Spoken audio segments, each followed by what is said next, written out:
Alright, so welcome to SouFLoTV again, everybody. It's your host with the most. So let's go right into it. Florida is home to me, right? My children are in Florida. I'm away. I'm traveling on the road at the moment. By the way, someone said, SouFlo, me always see you in the scrubs. I don't know what you do. Somebody tell me what him do. What do you do? Okay, I work in the field of occupational therapy, man, and I'm a traveling therapist. So there you have it. Now, I'm away on the road, and the first time I hear, I'm at work and I hear there's been a mass shooting at a school in Florida, and I'm worried as hell. Every parent knows that once you have children or a child, you never stop worrying. I want to show this youth face, right? Here's his face. Alright, so the person responsible for shooting up that high school in Florida, this is him on the ground. Let me say this, congratulations to the media, mass media in the United States of America for doing their best to what they always do, to disassociate the word terrorist from a white male. I guarantee you if this guy had been Hispanic, looked Hispanic, or had been black, if he was black he probably would have never made it out alive. They would have killed on sight, right? But he was able to make it out. Have you ever watched these movies, not movies, but these shows like Cops? And you see the difference how police officers approach black or Hispanic men, especially darker skinned Hispanic men or black men, period, or women. If you ever see how they approach us based on how they, in difference to how they approach white people. And the white man could be standing there in the middle of the street with two guns out. Come on, kill me, motherfucker. And you know what a police officer does? They try shooting him with a beanbag. They try tasering. Hell, they'll even try throwing rocks at him. Right? Come on, Jimmy. You can't do this. Don't want you to end your life like this, brother.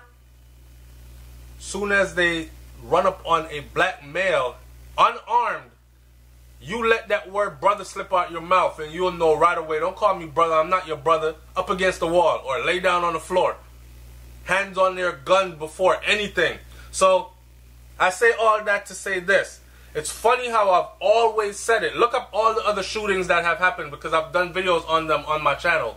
And I've always maintained that if it's a white person, a white male, they are so leery. They do not want to be associated with the word terrorist. Right? They want, when you say terrorist, the mind should automatically think Middle Eastern.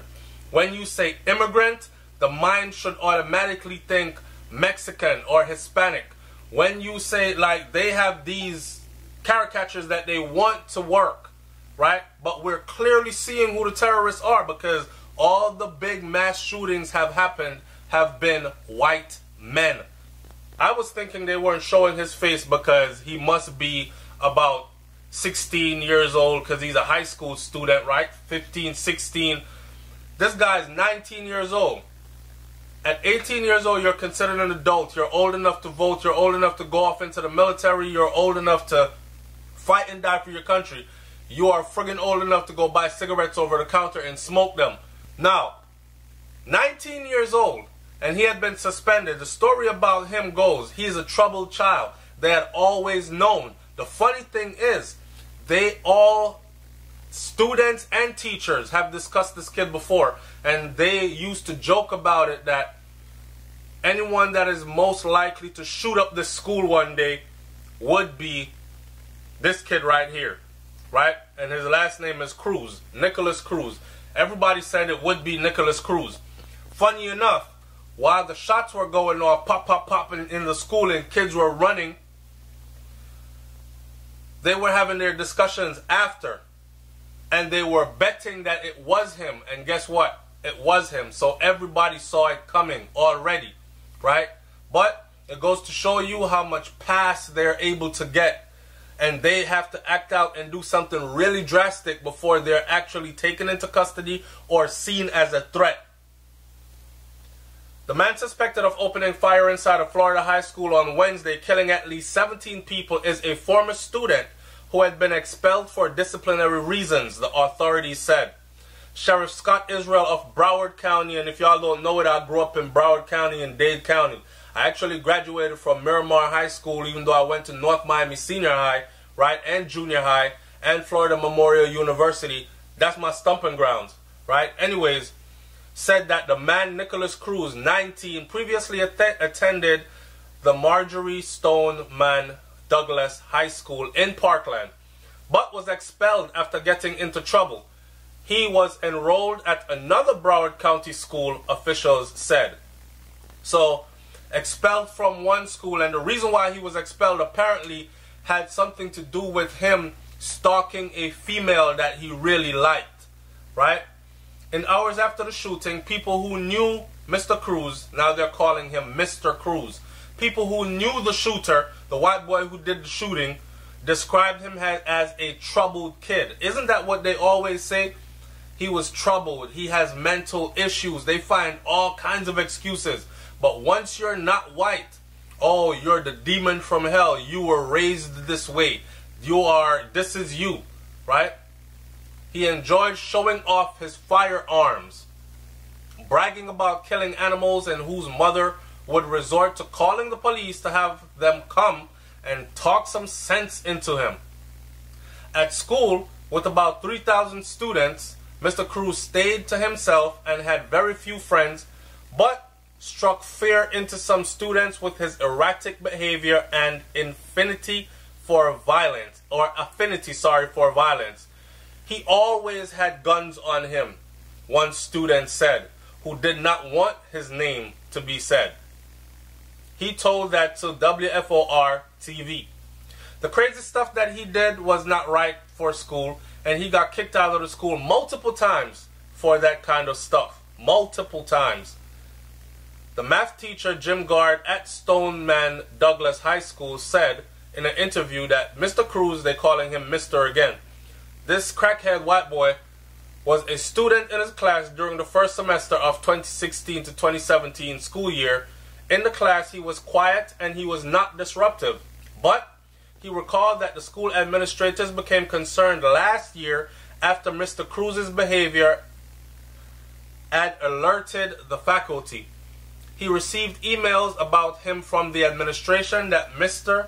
Gard said in an interview, adding that he did not recall the specific issues. So basically the school didn't want him there anymore and they kicked him out. In an interview with the Miami news station, the student said that Mr. Cruz was a junior at Stoneman Douglas High School when he was expelled last year. A junior. So he was a left back student, because you can't, a junior at 18. You're supposed to get out of school at 17 to 18. He said that the student would joke that if anyone were to open fire inside the school, it would be Mr. Cruz, and because of that, students feared him. Mostly, they stayed away from him. A lot of people were saying that it would be him. Another person told the SouFLoTV station. They would say that he would be the one to shoot up the school one day. Everyone predicted it. So you see what I'm saying? I'm not going to go any further reading about this, but I haven't said anything new here that I haven't said before when others did it. Right? I think she was his picture on TV. What? I think she wanted to scare them a little bit. Miss Pascala said, Nicholas had behavioral problems. I think, but I never thought that he would be violent. Really? Right. I bet you asked if it was a black student, just a little bit of behavioral issues would be enough for them to classify him as potentially violent. This is what I'm trying to say though.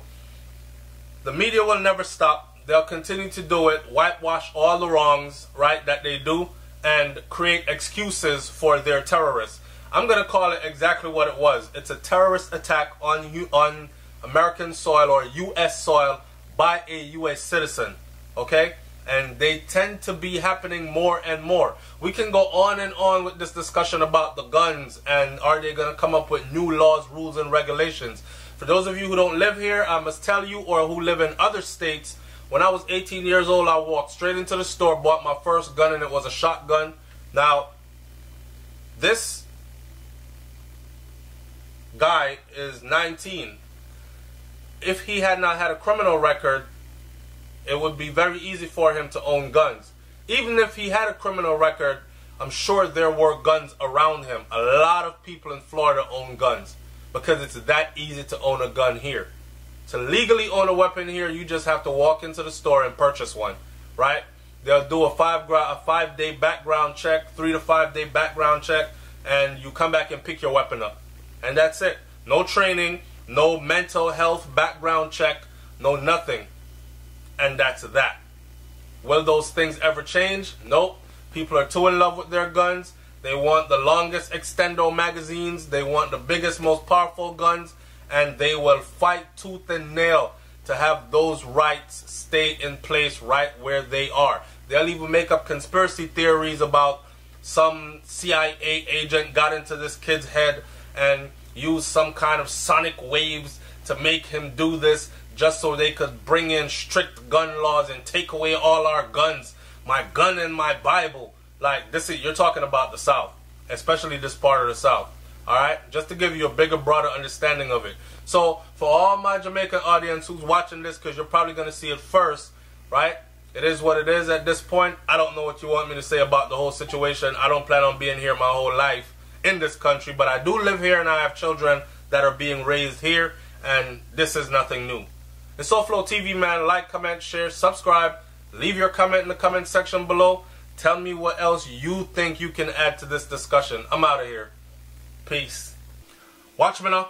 February in the United States is Black History Month. Not only is it Black History Month, it's tax season, right?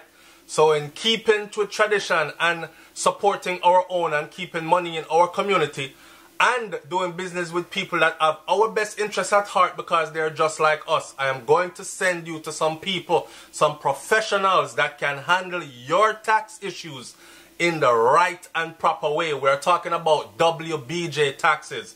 So if you own stocks and bonds, mutual funds, or rental properties, if you own a home, make donations, or have medical expenses, if you have a simple return and would like some step-by-step guidance, listen, there are IRS certified.